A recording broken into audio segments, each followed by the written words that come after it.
we at the Western Journal have a tendency to identify one of government's worst habits, which is the rules apply for thee and the rules do not apply for me. So on Thursday, when the vaccine business mandate was expanded to include any business that has 100 or more employees, which they also threatened them with very punishing fines of $14,000 per infraction, there was a rather large population of people that these rules don't apply for. And guess what? It's all of our elected officials, Congress, the judiciary branch, and all of their requisite staffers. So I think we were all very surprised on Thursday when this order came down, because this was a massive expansion of government power. People didn't know it was going to be this big, Sure. did they? They were thinking something smaller scale. Absolutely. I think we all waited for an opportunity where the Biden administration was going to ramp this up, but you were almost waiting for some type of pretext where there was going to be 300,000 cases or some other hysteria that would kind of fuel them or give them the political capital to make such a bold move. But they just decided to do it anyways. And I think part of the conversation we've been having here at the office, and maybe this is done in an effort to distract from the Afghanistan surrender and all of the news that's associated with that, or from 9/11, where a lot of the victims' families don't want Biden participating in all of the memorials.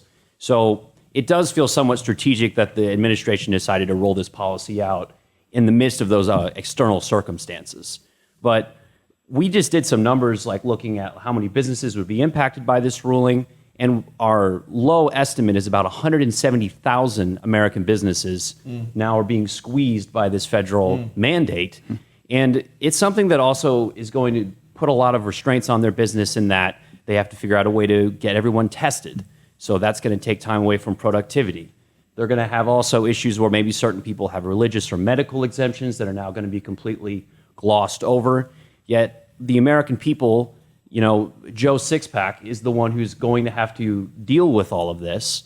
And yet our elected officials, the ones who enjoy lifetime pension and security and every type of benefit you can imagine, they're the ones that aren't going to be influenced by this at all. So my question to you two is this surprising, considering just the Biden administration has exhibited somewhat of a blatant arrogance throughout their tenure?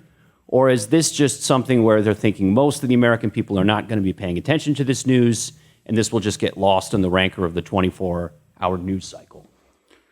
To me, it's a sort of a pattern that has gone on since the beginning of COVID, and now it's continuing, in my opinion, after the COVID pandemic has reached its peak. Yes, we still have cases. I believe that the pandemic in itself is no longer a pandemic as it's defined. It's a disease that we will have to live with.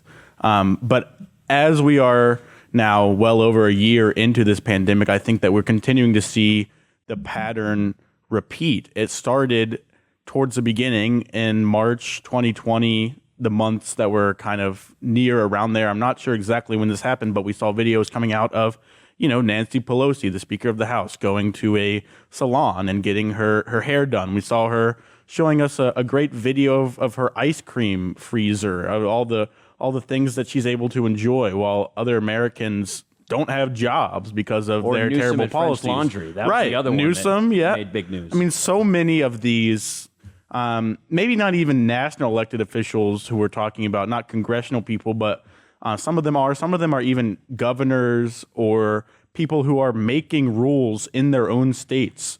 And we saw health officials in California as well doing the same thing, not having to abide by the very rules that they have either personally put in place or that they have at least championed and said that these are great ideas. And so I think that this is a continuation of that.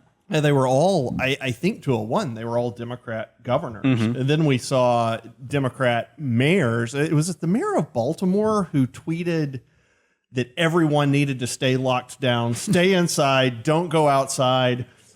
I think he tweeted that from the tarmac as he was about to fly down to Barbados or something. I can't, I may not have all of those details exactly right, but it was something like that. And so, yeah, that's one of the problems when you impose onerous burdens and lots of rules on the American people. Your tendency is to not want to abide by them either. And if you're in power, you can get away with that.